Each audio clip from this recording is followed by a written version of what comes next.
You were taught to be good, to share your toys, to wait your turn, to say sorry even when you didn't really feel sorry. You grew up hearing that kindness conquers and selflessness is saintly. You put others first because you believed, deep down, that someday all this good would come back around. So you tried. You bit your tongue when others hurt you. You gave without asking anything back. You tried to be the nice guy, the one who listens, who helps, who plays fair. You silently believed that playing by the rules would pay off. But each time, reality kicked you in the teeth. You watched classmates cheat and get higher grades. You watched co-workers brag and steal credit for your work. You watched romantic rivals lie and manipulate, yet win hearts while you stayed honest and got ignored. Each scene chipped away at your faith. The world wasn't honoring your goodness, it was laughing at it. It's a sick joke, isn't it? You did everything you were supposed to do. And yet, it's the selfish and the shameless who seem to thrive. A quiet voice in your head whispers that you've been duped. You suppress the anger and confusion, but it grows whenever you see the unjust pattern repeat. Since childhood, you clung to the promise that the world rewards good people. But reality isn't a fable. The ruthless coworker gets the promotion. The lying suitor charms their way into love. You start to question everything you were raised to believe. Could it be that decency is a disadvantage? Think about it. On every airplane, you're told to put on your own oxygen mask before helping anyone else. Even in an emergency, even with your own child beside you, the rule is clear: secure yourself first, or you're no use to others. It's a hint of truth in a world soaked with polite lies. The uncomfortable truth is this: nice guys really do finish last. You see it, you feel it, even if you choke on admitting it. While you played nice, others played to win. The people who put themselves first, unapologetically, are the ones walking away with prizes you deserved. Research backs it up with cold numbers. In one study, men who ranked among the most agreeable earned dramatically less over their lifetimes than their more selfish peers. How much less? Roughly $250,000 lost to being too nice. Being agreeable, it turns out, carries a very real price tag. It's not just money. The ones who demand respect get it. The ones who shout loudest get heard. Meanwhile, the kind-hearted worker who stays late to help everyone ends up overlooked for the promotion. The friend who always says, "Whatever you want," gets ignored. In life's negotiations, the selfish set the terms. Look at the top of the food chain. Studies suggest that roughly 1 in 5 corporate executives displays psychopathic traits. Think about that. The boardrooms of the world are disproportionately filled with people who feel no guilt and no empathy. Those willing to cut throats often climb higher than those with open hearts. To such people, life is a chessboard and other humans mere pieces. They maneuver, sacrifice, and manipulate without remorse. If a lie wins the game, they lie. If a betrayal secures their power, they betray. While you agonize over hurting anyone, they treat ethics as optional. And the cruel irony is, they often win. The same dynamic plays out in love. The considerate friend who always listens patiently often stays single, while the selfish charmer jumps from conquest to conquest. You've seen it. The nice guy who respects boundaries ends up alone, and the rule breaker who flirts with arrogance ends up adored, at least for a while. Psychology even confirms it. Narcissists, people obsessed with themselves, tend to have more sexual partners and are rated as more attractive and dateable by strangers. Yes, the self-absorbed literally draw others in. Empathy and honesty can make you look weak, but unapologetic self-interest radiates a confidence that often seduces, at least at first glance. Maybe you've consoled yourself that eventually the jerks will falter, that karma will punish the selfish. Sometimes it does, but often it doesn't. Many of them keep thriving, oblivious to the wreckage they leave behind. Meanwhile, you sit there with your quiet decency, waiting for a justice that never comes. The bitterness grows. By now, you see the pattern everywhere. In offices and bedrooms, classrooms and hallways, the ruthless prosper and the gentle get left behind. It's a perverse inversion of everything you were taught. Every storybook lied to you. In the real world, it's often the wolf that lives to see another day, not the lamb. Enter Ayn Rand. Decades ago, she dared to say out loud what you're starting to suspect: that selfishness is not a vice, but a virtue. Rand's philosophy of objectivism turned the moral table upside down. She believed rational self-interest is the highest moral purpose, and that altruism, living for others, is a fool's errand. In her book, The Virtue of Selfishness, Rand argued that self-esteem and self-preservation are the foundations of all virtue. The man who does not value himself cannot value anything or anyone, she wrote. To her, being selfish simply meant respecting yourself enough to never willingly become a martyr for someone else's sake. Her novels, The Fountainhead and Atlas Shrugged, put these ideas into story form. Her heroes refuse to live for anyone but themselves. As John Galt declares in Atlas Shrugged, "I swear by my life and my love of it that I will never live for the sake of another man, nor ask another man to live for mine." Rand's worldview paints nice guys as unwitting victims in a morality scam. If you live for others, you make it easy for others to live off you. There will always be parasites eager to feed on the selfless. Her fiction shows society's takers thriving only because the givers submit. Stop submitting, and the whole charade collapses. One scene from The Fountainhead says it all. The selfish creator stands atop his masterpiece, willing to blow it up rather than let it be defaced by public demands. The people pleaser in the story, who spends his life chasing approval, ends up broken. Rand's moral: to compromise your soul for others is to slowly die. All of this confronts you with a painful question. Have you been living on a lie? You aren't an Ayn Rand hero in a novel. You're a real person who just wanted to be decent and loved. But the evidence around you sneers at your decency. You feel the sting of betrayal by the very values you cherished. You feel torn in two. Part of you clings to the teachings of your youth. Be kind, be fair, believe in good. Another part of you has grown cynical and angry, seeing how the world really works. It's a psychological torture. Your conscience versus your survival instincts. Which do you betray, your values or yourself? Reflect on it. How many times has your kindness been exploited by someone who saw your giving nature as an opening?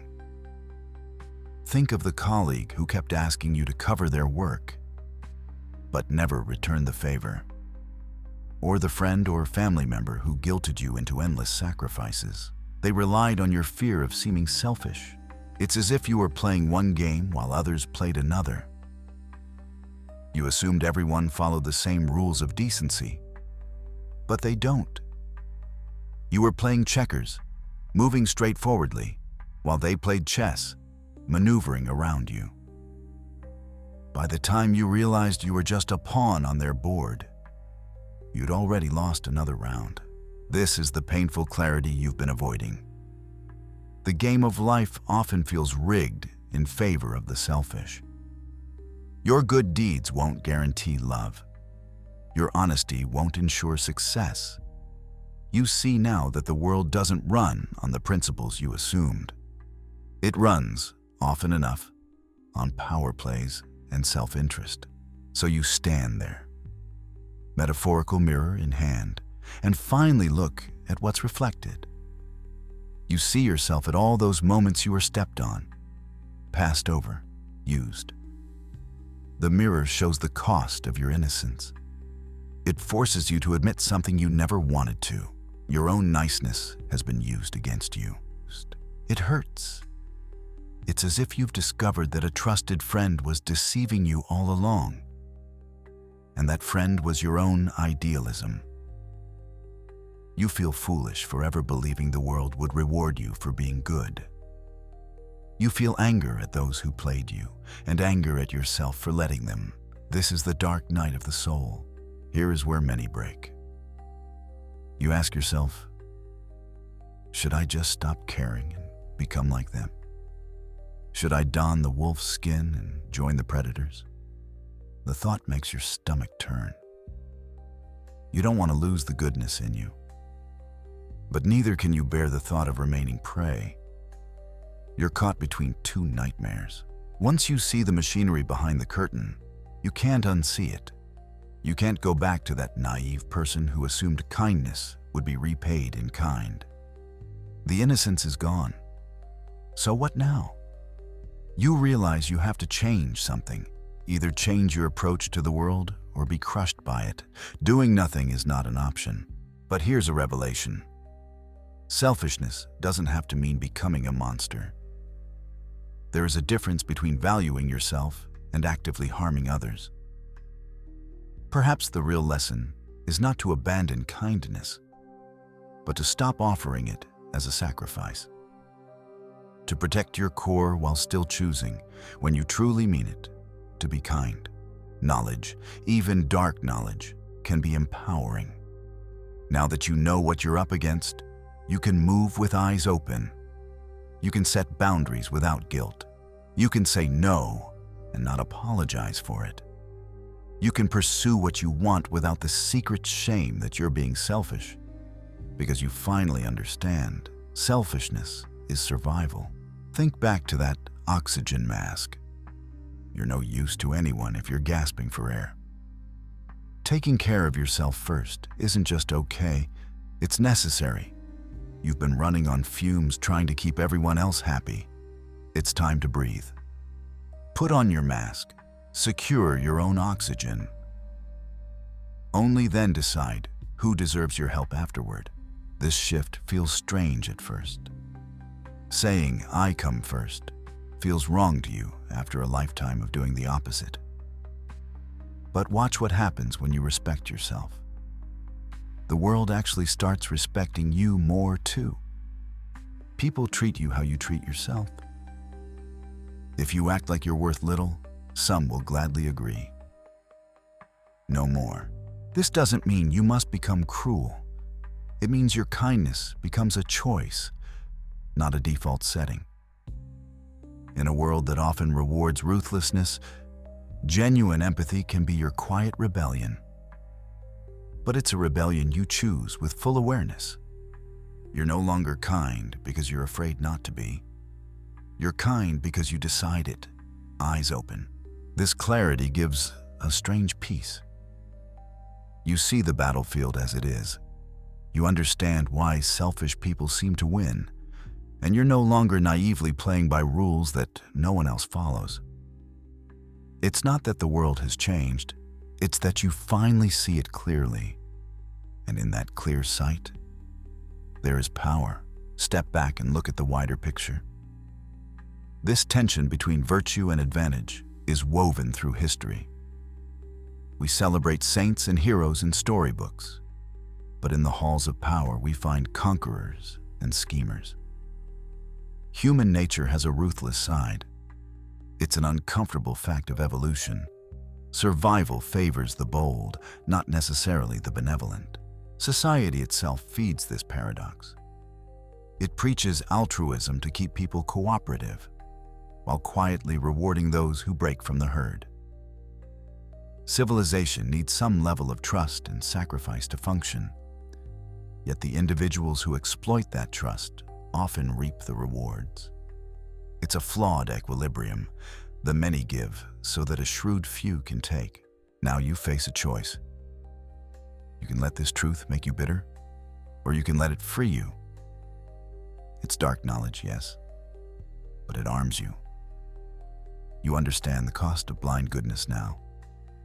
If you remain kind, it will be with intention and strength, not ignorance. If you become tougher, it will be with purpose, not malice. So, knowing all this, how will you play the game? The rules haven't changed, but you have. You see the chessboard clearly now. Will you start making moves for yourself, unapologetically? Or will you give up and let others dictate your fate? No one can answer for you. This power and responsibility is entirely yours now. The beautiful twist is that you were never truly helpless, only blind. Now you see, that clarity is both weapon and shield. You can no longer be so easily deceived or used. Yes, the truth is uncomfortable, even ugly, but it grants you a new form of strength. The strength to choose your path with open eyes. The world remains exactly as it was, often unfair, often rewarding the ruthless. But now, you are not exactly as you were. You carry a cold, clear understanding that most people never truly grasp. And that understanding is power. It doesn't promise happiness or victory, but it gives you something precious, a choice where once you had none. Make no mistake, this knowledge is as heavy as it is empowering. It forces you to see both the light and the dark in yourself. You can feed one or the other. You can let the world harden you into cruelty, or let it forge your resolve to be strong without losing your soul. The decision is in your hands. But a warning: understanding means nothing without action. If you close your eyes again now, if you retreat into the comfort of your old illusions, you'll fall back asleep.